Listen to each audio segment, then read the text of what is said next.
Quick ways to improve your stamina. Plus, dating tips for people who are over the apps. Done with the apps, out of here apps. Everything you wanted to ask about sex but didn't. Now you can ask Dr. Leah, sexual health expert and associate professor in the Department of Health and Human Performance. Here she is, our very own Dr. Leah. Thanks, Derek. It's great to be here today with all of you. I'm Dr. Leah Janine. We're here to answer your questions about sex and relationships. We have a lot of the latest research and a little common sense. Plus, we have a special guest here to reveal natural ways to make sex more comfortable. But first, let's take on some more viewer questions. A man says, I always want to have sex in the morning, but my wife does not. What can we do? Well, it's not unusual for men to want to have sex in the morning, mostly because that's when their testosterone levels are at their highest, after building up overnight. By the end of the day, those levels drop and the desire may not be as strong at bedtime. So you could ask her why she doesn't like morning sex. I read a poll recently where over 50% of women participants didn't like having morning sex because they were simply not in the mood. So find out some ways to get her in the mood in the morning. In that poll, 36% of women stated lack of time was the main reason that they were not wanting to have sex. So find out why she feels so rushed. A lot of women feel bombarded by all of the household duties in the morning. So if you help her out, then she will have more time. I also read a different study showing that the men who helped out more with housework had sex far more often. You had to say that, didn't you? Now I'm obligated to help in the house even more. Okay, you know, if it's more sex, I'll do it. You know, well, I mean, you should be helping anyway. But it was a correlational study, and as I warn my research methods students, correlation does not mean causation. So it may be because she has more time, maybe because when you're constantly taking care of somebody, you kind of look at them more like a child and less like an attractive partner, or it may simply be that the women who are more dominant and demand their partner to do half the housework don't have a problem asking for sex. Hey, it's a nice trade-off, actually. So there you go. Yeah, Doctor, what were the other reasons they didn't want to have sex in the morning? Curious. Well, the next highest reason was they stated that they lacked the energy to have sex in the morning, which may be a result of simply not being a morning person, or it may be a result of not getting enough sleep. And again, maybe if you're helping with the housework more, then she can get to bed a little bit earlier, get proper sleep, and it's just win-win all around. Dr. Leah, a 68-year-old man asks, why am I orgasming but not ejaculating? Well, it could be that you're experiencing retrograde ejaculation, or what's called a dry orgasm. This happens when the semen goes backwards into your bladder instead of through your urethra and the tip of your penis. So who does retrograde ejaculation affect? Well, it can affect men who've had prostate surgery, urethra surgery, any type of injuries to the area, diabetes, multiple sclerosis. Surgeries of the spinal cord can also cause retrograde ejaculation. Any type of pelvic or rectal surgery, even high blood pressure, antidepressants, any of these can cause retrograde ejaculation too. Dr. Leah, is it harmful? I mean, could it affect fertility, for example? Well, retrograde ejaculation isn't harmful, and many men say that they get used to the way it feels. Age plays a role, and men tend to ejaculate less as they get older and the volume of semen decreases. So even though it's not harmful, it can definitely affect fertility. Are there any other factors that they can look into? Well, I'd look into if you're drinking enough fluids, because dehydration can also be a factor. Drinking more fluids can increase seminal volume. And what else could he do? As always, definitely talk to your doctor, because it could be linked to some medications you're taking. So they could switch your medication, and sometimes certain exercises can help too. But if you're not looking into having children, you may not need treatment since it really isn't painful or harmful. A viewer says, my partner is larger than most guys and it makes sex uncomfortable. Is there anything we can do? Research says the average size of a penis is about 5 inches long.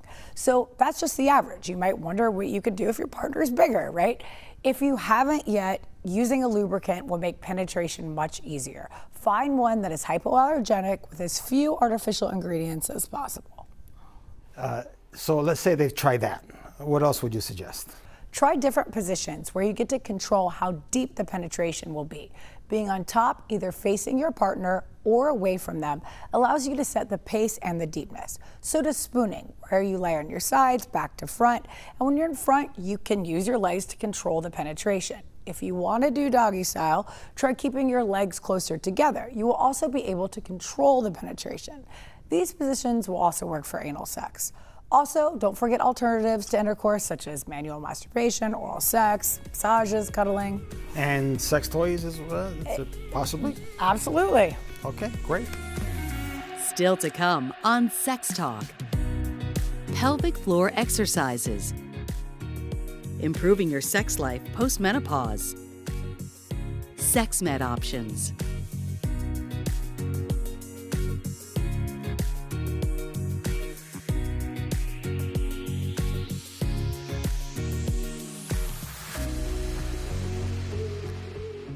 If you're experiencing painful sex or even bladder leaks, it could be the result of a weak pelvic floor. Here are some ways to make it stronger.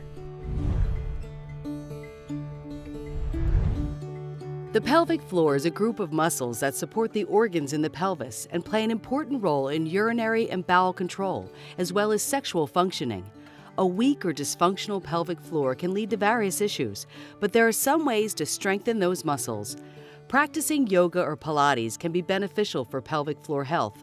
These exercises focus on core strength, body awareness, and controlled movements, which can engage and strengthen the pelvic floor muscles.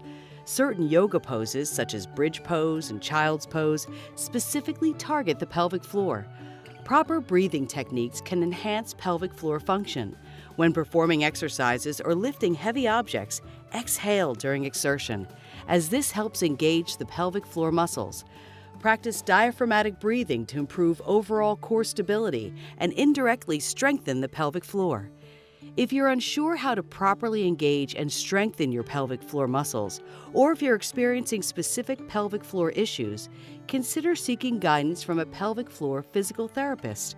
They can provide personalized exercises, techniques, and advice tailored to your needs. Don't forget good posture and healthy lifestyle choices like staying hydrated, as they can help the pelvic floor muscles too. Coming up, can't grow a beard? We have some tips. Plus, what could be the cause of cramps during sex? We'll have the answers when we come back. If you have a question for Dr. Leah, please send an email to questions@allhealthtv.com. Find out more about Sex Talk. Go to askdrleah.com. Welcome back to Sex Talk. Today we have author and broadcaster of Menopause Moments. She's sometimes referred to as the pioneer of the natural menopause movement. Marianne Stewart, thank you so much for joining us. My pleasure.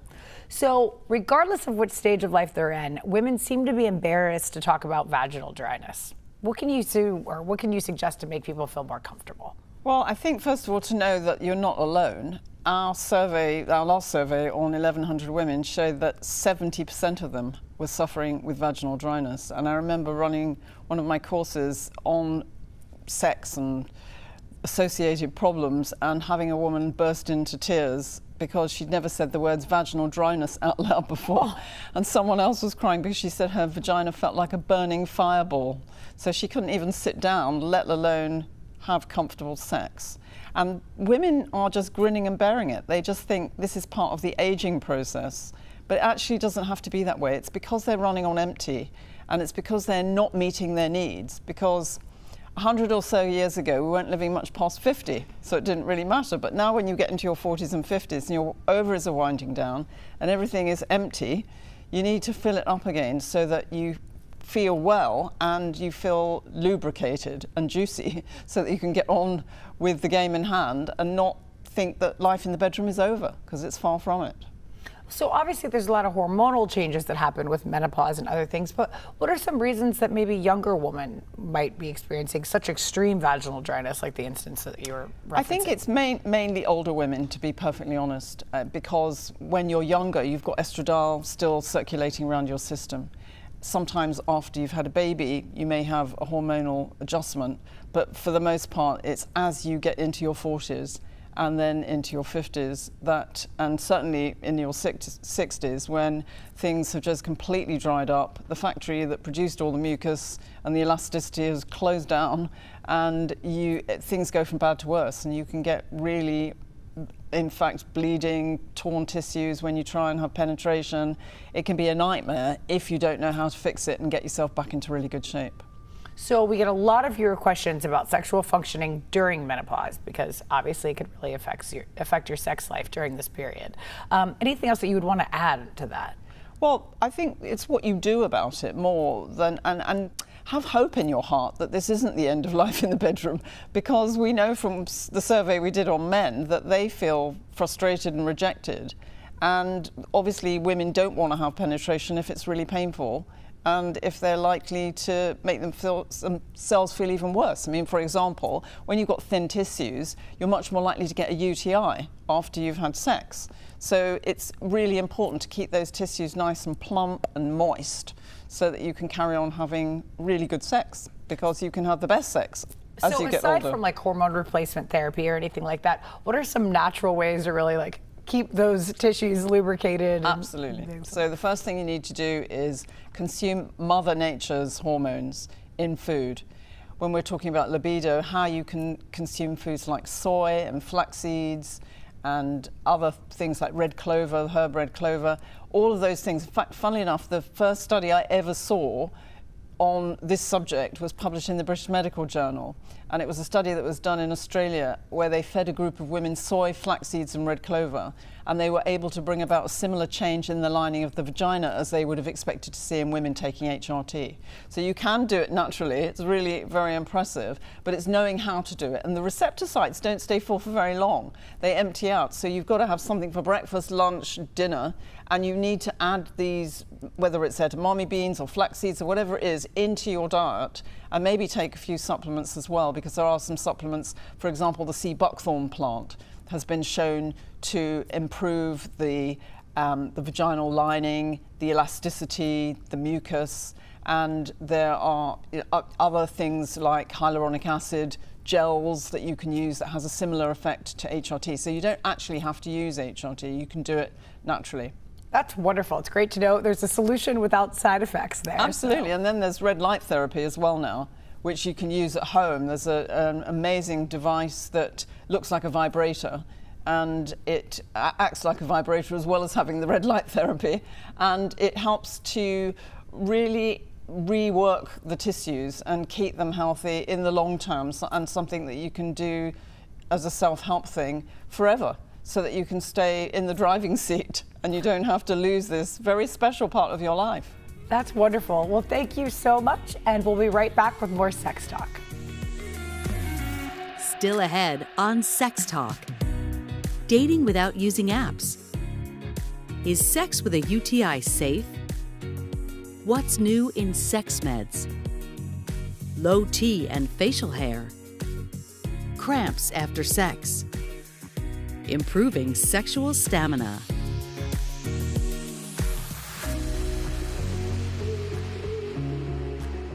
Back here on Sex Talk, now let's take some more questions from our viewers. Excellent. A viewer wants to know, how can I meet new people and find potential dates without going on an app? Well, there's conflicting data on whether or not relationships that start online are more or less likely to end in marriage. 1/3 of adults use dating apps, while the number of relationships that are formed after being introduced through a mutual friend has drastically decreased in the last 20 years. Your chances of meeting someone by chance while out and about are statistically slim, unless, of course, you're friends with me. I have accidentally hooked up numerous couples out there. I think there's like 5 children that were born as a result, and I was joking. They say, like, one of them should be named after me. But I'm a big advocate of just going up and talking to people, and so I've encouraged that in my friends, and the results always been positive. But I definitely understand the apprehension to using dating apps, since less than half of the people on dating apps are looking for exclusive romantic partnerships. 34% of people reported said that they use these platforms just because it's fun and it's something to do, while 26% of them seek out casual sex only. Only 13% of users have gotten engaged or married from meeting someone online, meaning that most people who use these platforms don't end up finding lasting love through them. You know, you mentioned that you actually know people who've used the apps and, you know, married and children. Same with me. I've met a bunch of them, as a matter of fact, my brother-in-law. So I think it works. Also, don't you think that you said it's adults, has the use of the apps and adults has decreased in the last 20 years. But the younger people, that's what they do, man. They go through this swiping right and this and that, and that's for them, that's huge. They don't go to bars, they don't go to clubs anymore as much as we used to. Did you think it's like more of an age thing as well? You think they're honest? All these stats you mentioned, are these really honest? Age could be a factor. Now there are many apps that are targeted towards different age groups, so that could help. I will say I actually only know one couple that met and stayed together through dating apps. I have accidentally, just by introducing people and being social, hooked up more couples than that. So I haven't seen it work as well in my social life, but it really could just depend. If you're more introverted, then maybe going to an app is what works best for you, or maybe I just attract more extroverted people, so we're out and about more, really. But yeah, 80% of singles have stretched the truth in some way while looking for love online, because it's easier, right, than when you're just in person. They can be very deceptive about their appearance online, and this can set people up for disappointment when they do meet in person. So 27% of couples still meet in a social gathering like a party or a pub or a night out. So don't be afraid to get out there and start a conversation with somebody new. A woman wants to know, is it okay to have sex when you have a UTI? I mean, it's better to wait. That doesn't sound too fun to me. A urinary tract infection, or UTI, happens when bacteria from the skin or rectum gets into the urethra and infects the urinary tract. It's not considered a sexually transmitted disease, but you can get a UTI from having sex because it helps push the bacteria up into the urethra. That kind of sounds kind of painful too, right? Oh yes, sex can be really painful if you have a UTI because your urethra may be really sensitive and it's irritated, and now you're putting pressure on your bladder, which can intensify the pain. Sex while infected also increases the risk of more bacteria getting into the urinary tract, making that infection even worse and slowing down the healing. Okay, so realistically, how long should you wait? When can you have sex after a UTI? You should wait until you're free of symptoms and have completed a course of antibiotics. That doesn't mean that you can't enjoy time with your partner. You can still be intimate without going all the way. Use time to strengthen your bond, cuddle, kiss, and build some sexual tension so that when you're able to have sex again, it will be something special. If you have a question for Dr. Leah, please send an email to questions@allhealthtv.com. Find out more about sex talk. Go to AskDrLeah.com. Whether you're looking to improve your libido or help with ED, there are several medications on the market to help improve your sex life. There are several types of pills that are commonly used to address sexual concerns and enhance sexual experiences. You're probably most familiar with erectile dysfunction or ED medications. These medications belong to a class called phosphodiesterase type 5, or PDE5 inhibitors, which work by increasing blood flow to the penis, facilitating the ability to achieve and maintain an erection. They're typically taken orally and require sexual stimulation to be effective. There are also pills used to help with hormones like testosterone therapy. These medications are available in various forms, like pills, patches, gels, and injections. They aim to supplement testosterone levels and potentially improve libido, energy levels, and sexual functioning. While primarily used for contraception, certain types of birth control pills can have additional benefits for sexual health. Combination oral contraceptives containing both estrogen and progestin can help regulate menstrual cycles, reduce menstrual pain, and manage symptoms of conditions such as polycystic ovary syndrome, PCOS, or endometriosis, which may impact sexual well-being.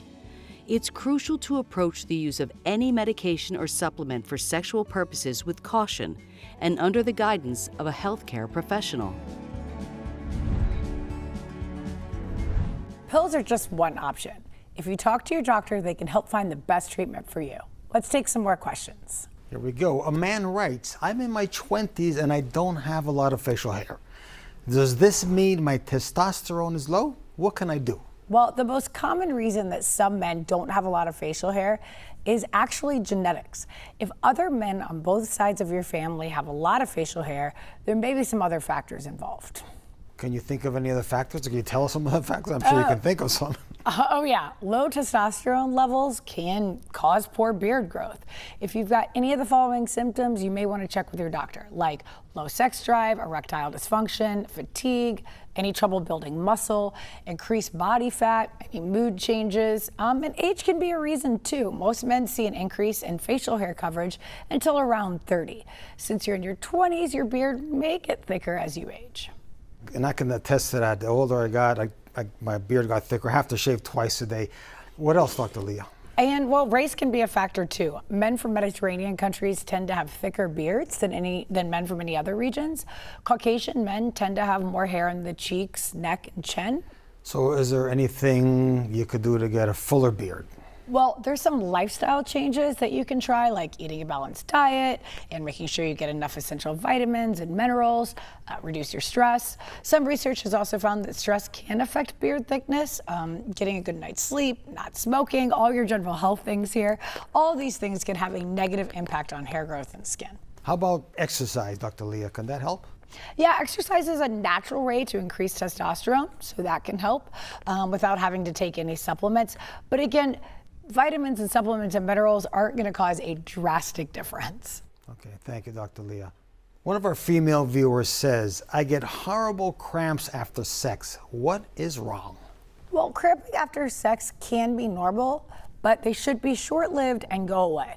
Sometimes the muscle contractions that happen when you orgasm can cause pain, and those contractions can continue even after sex is ended.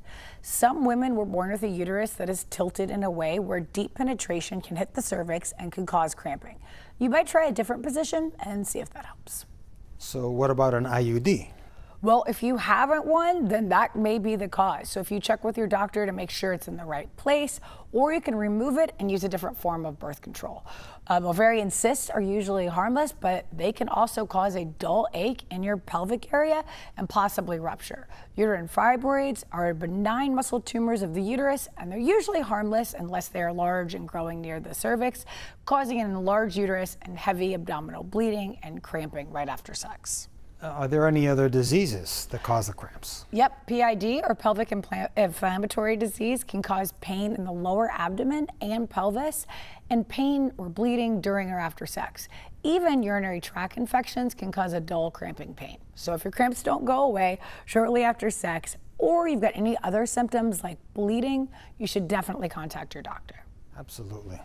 Like in doubt, talk to your doctor, right, Dr. Leah? Always, when in doubt. There you go. Dr. Leah, a man says, I've been through a few health issues lately and have lost a lot of energy. What can I do to improve my stamina? Well, there are a number of things you can do to increase your sexual stamina, beginning with cardiovascular exercise. Take a walk or hop on a treadmill, ride a bike. Regular exercise strengthens your heart, which will in turn allow you to participate in physical activity longer and will boost your blood, helping keep your erection firmer. What if the guy doesn't want to go to the gym? What do you recommend? Well, you could also try pelvic exercises, which don't require a gym. They train the muscles that are involved in controlling urination and some aspects of the ejaculation process. Research shows that they can increase sexual stamina in men affected by premature ejaculation, and they might help with ED. Or any kind of foods will work? Yeah, foods that are high in L-arginine is found in proteins like fish, meat, poultry, and dairy products. And you could just buy them in supplements. They can increase the size of your blood vessels and promote blood flow. How about oysters? Does that work? Well, all of the food things, unfortunately, are myths. Oysters are great, and they have high amounts of zinc, and if you're zinc deficient, then maybe that could help, but there is no peer-reviewed research out there, to my knowledge, that shows that oysters benefit your sexual performance in any way. What about a good old-fashioned makeout session in the back of your parents' car? Something like that. You know. I don't know how your parents are going to feel about that. The backyard, whatever. Yeah, but all right. So yeah, spend more time on foreplay and pleasing your partner. You may find that you can have sex longer if you're not so focused on having an orgasm. Take it slow, have sex at a slightly slower pace, and if you feel like you're going to orgasm. So then you're going to take a break, focus on another part of your partner's body, and this can delay your orgasm and make sex even more exciting. Also, you could try masturbating a few hours before sex to slow down orgasm during the second round, but you might want to practice to get the timing right so that you're ready to go with your partner. Okay, hold on. Can you practice too much? No, that's an old wives' tale. Like, you're not going to go blind. So you could practice all the time you want. So practicing will delay the orgasm. So if you have that problem, so if you have a difficulty orgasming, then too much masturbation might keep that problem continuing. But no, there is nothing wrong. Have fun. And how about alcohol? Well, thank you. Yeah, you definitely want to avoid alcohol, quit smoking. Nicotine's actually a vasoconstrictor that limits your blood flow in your body, so that could be a source of sexual performance problems.